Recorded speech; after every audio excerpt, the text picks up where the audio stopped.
selamat bergabung dengan kami di sini. Saya Muhammad Hanif dan rekan saya Ferry Latuhihin dalam acara Market Outlook edisi hari ini, hari Senin tanggal 28 Juni 2021. Ya. Ulasan kita masih tidak jauh dari perkembangan yang terakhir, yaitu berkaitan dengan COVID. Fer, ini COVID pertambahannya luar biasa gitu ya. Sampai perharinya 21.000, kemarin diberitakan dalam waktu seminggu itu pertambahan kasus baru itu lebih dari 110 ribuan, 111-an ribu ya. Nah ini market jadi jittery nggak, Fer? Jadi takut nggak? Dan apakah itu jadi sesuatu yang mengerikan dan menjadi faktor pertimbangan buat market gitu, Fer? Terlalu mengerikan juga enggak ya, sebab kalau saya lihat turunnya juga masih sekitar 1% lah ya, bahkan kalau indeksnya minus 1% kurang. Tapi masalahnya tetap tekanan ini masih terus berlangsung. Jadi yang namanya istilahnya bubar-bubaran tuh nggak ada. Ya, kita lihat juga ya, indeks masih 5.900 or something lah ya. Tapi yang jelas pressure masih going on, bos. Karena tadi yaitu ini corona kita tiba-tiba menggila dan lonjakannya sangat luar biasa, di luar istilahnya di luar ekspektasi market. Ya. Makanya akhirnya kita dapat pressure, sementara market-market di advanced country seperti di Amerika dan di Eropa itu mereka karena vaksinnya berhasil, ya kan? Market mereka ngacir terus. Kalau kita lihat Dow Jones kan balik lagi ke atas 34.000 ya kan. Nah kita ini lagging karena tiba-tiba nih India, Bombay bikin kasus yang akhirnya merembet ke kita. Padahal bukan dari kita asalnya, ini dari Bombay. Iya. Oke, ini kan juga dampak dari pasca Lebaran ya. Harusnya kan ini sebetulnya expected harusnya, Fer. Ya, tadi ini masalahnya ini di luar ekspektasi karena ada varian Delta. Ya, kalau masalah Lebaran itu ekspektasi bisa market udah expect lah bakal terjadi kerumunan. Tapi tidak segila ini.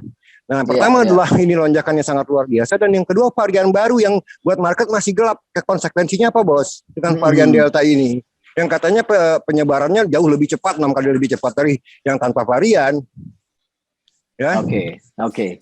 Jadi itu yang membuat market spooky gitu loh, takut ya.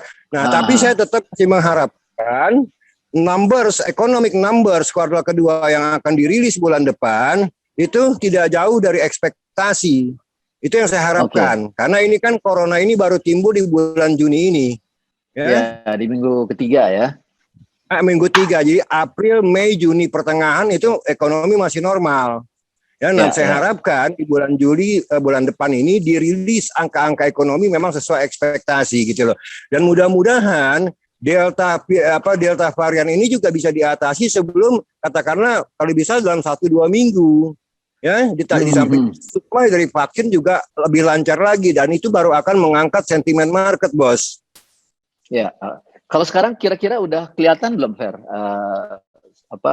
Usaha pemerintah dalam mengatasi perkembangan yang sangat signifikan tambahan kasus COVID ini?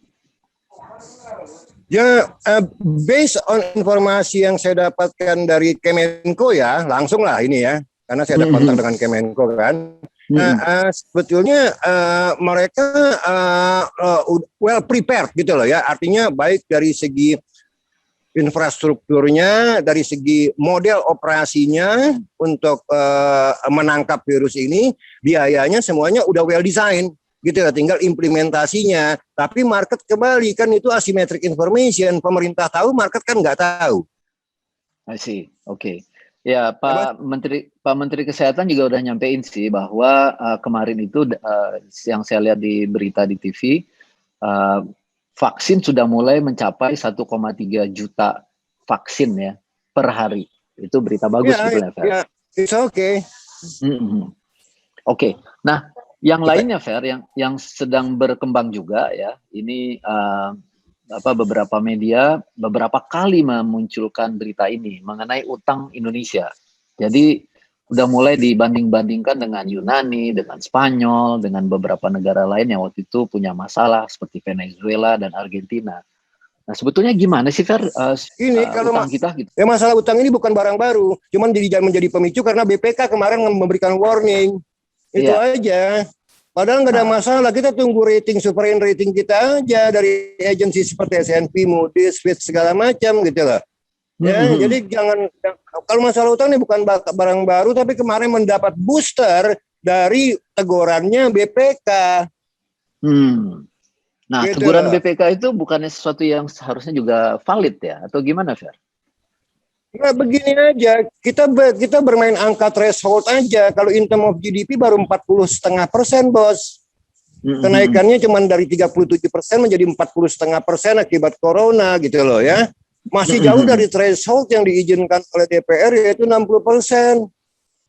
Iya, betul. Tapi sekarang udah mencapai di atas 40% sih, Fer. Bahkan dari Ya, kemarin empat baca puluh persen berita, sedikit. iya. Empat Oke, puluh setengah persen cuman 40% yang di bawah gitu loh ya. oke. Dan kita lihat aja begini, kalau memang ada something wrong dengan utang kita, yang pertama kena itu currency kita, bos.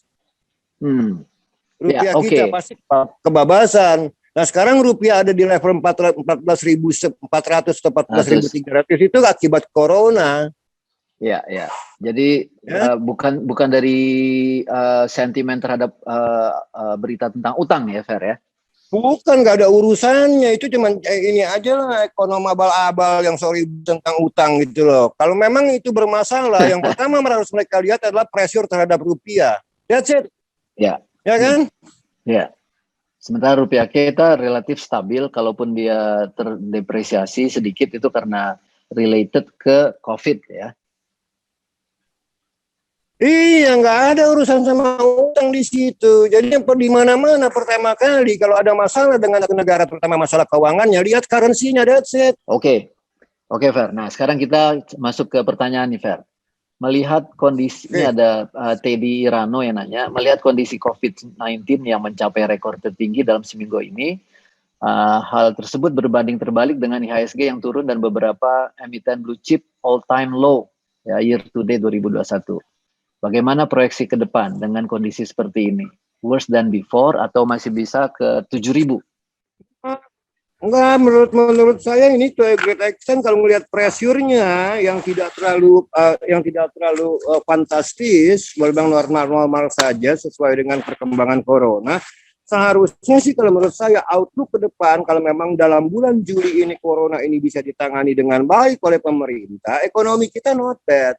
Walaupun memang saya revise down ya, karena ada corona ini, pertumbuhan tahun ini tidak lebih dari 4,5%. Ya, tahun 2021 ini. Dan baru tahun depan 5-5,5%. Tapi dengan adanya kasus corona yang membuat beberapa kota harus lockdown, tentu aktivitas ekonomi terganggu, bos. Ya kan? Ya, oke. Nah, akibatnya pertumbuhan GDP juga harus kita revise down. Indeks pun sekarang saya harus revise down, bos. Saya nggak berani lagi bilang sebelum akhir tahun 7.000. Target saya sekarang cuma 6.700. Karena karena ada kasus corona yang tiba-tiba ini force major yang tidak pernah bisa kita ramalkan dengan model kita sebelumnya. Oke. Yang notabene adalah varian baru ya, bukan pasca Idul Fitri ya. Ya, jadi dengan adanya varian baru ini membuat orang ketakutan. Kalau tidak ada varian baru, misalnya masalah mudik aja, orang udah ekspektasi, bos. Sebab orang tahu bangsa kita suka paling Lebaran tuh pasti mudik. Gitu lah ya. Nah, tapi ini karena varian baru kan tidak pernah di-expected, bos. Ya. Dan ini katanya juga rumornya, isunya jauh lebih ganas dari tanpa varian tahun lalu. Ya udah jelas lah masyarakat takut, juga ekonomi ketakutan dong. Iya, oke. Ya? Oke, ini pertanyaan lagi nih, Fer ya. Ini pertanyaan terakhir. Ini pertanyaan dari Pak Hari Tangguh ya. Sebetulnya tadi udah kita bahas, tapi mungkin pertanyaan ini bisa berkembang jawabannya. Begini, beberapa kali diskusi dengan beberapa ekonom, diperoleh info bahwa sebenarnya ekonomi kita punya resiliensi yang baik. Fluktuasi IHSG lebih banyak dipengaruhi oleh penanganan COVID. Tapi kan utang sudah besar. Ancaman tapering yang bisa bikin market goyang juga besar. Gimana Pak Ferry ngelihatnya? Besarnya itu masalahnya apakah utang itu baru yang namanya besar. Tapi kalau masih bayar utang-utang kita dan sovereign rating kita tidak di downgrade, berarti kita masih sanggup bayar, kan begitu. Ya kan? Bahkan Cina itu juga kalau dilihat 250, Amerika lebih dari 120% dari GDP, 1,5% dari GDP, ya kan? Jadi basically kalau in term of rasio GDP, utang itu harus dibayar, memang harus dibayar. Masalahnya nanti pada akhirnya kreditor akan menilai apakah. Oke. Nah, ini ada pertanyaan terakhir, mungkin saya aja yang jawab ya. Ini dari Abdullah Emir Pramudia bertanya tentang SBR 010 ini bisa oversubscribe atau enggak. Saya bisa bilang jawabannya adalah permintaannya cukup tinggi ya, dan bisa subscribe. Kalau SBR itu biasanya nggak terlalu ada target yang tinggi sih, tapi insya Allah targetnya ini bisa target yang kelazimannya kita melihat permintaannya cukup tinggi ya, dan di Tanam Duit sendiri permintaan setiap hari, pembelian setiap hari juga seperti yang kita yang kelihatan di biasa-biasanya kita jual gitu. Jadi saya bilang permintaannya banyak, apalagi imbal hasilnya jauh lebih bagus dibandingkan dengan bunga deposito di bank ya. Cukup besar ya, antara 1,5–2% netnya, dan itu jangka waktu juga cuma 2 tahun. Baiklah teman-teman semua, saya rasa itu acara kita Market Outlook ya, ulasannya. Jadi tadi yang disampaikan oleh Pak Ferry, yang pertama adalah bahwa COVID ini memang menghantui, tetapi ini sifatnya sementara, karena unexpected-nya itu lebih karena ada varian baru.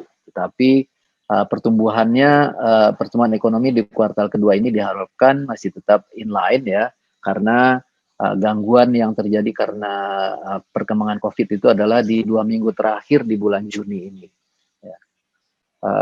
Terus yang kedua yang berkaitan dengan utang negara ya, bahwa utang negara kita itu sebetulnya masih di dalam tahap atau di dalam angka yang jauh di bawah yang diatur di undang-undang, yaitu 60% dari PDB, sedangkan kita masih di sekitar 40-an%. Kemudian ciri-ciri daripada sesuatu negara itu utangnya dipersif negatif oleh negara lain adalah melemahnya mata uang tersebut. Nah, mata uang rupiah tidak melemah karena isu utang ya, memang melemah sekitar 200 rupiah, 200–300 rupiah, dari 14.100 menjadi 14.400-an ya, dan itu juga mungkin tidak sampai 1% ya. Jadi itu lebih karena reaksi terhadap COVID dibandingkan dengan reaksi terhadap keuangan negara. Jadi sebetulnya kita untuk target akhir tahun ya masih tetap positif, tetapi Pak Ferry tadi sudah menurunkan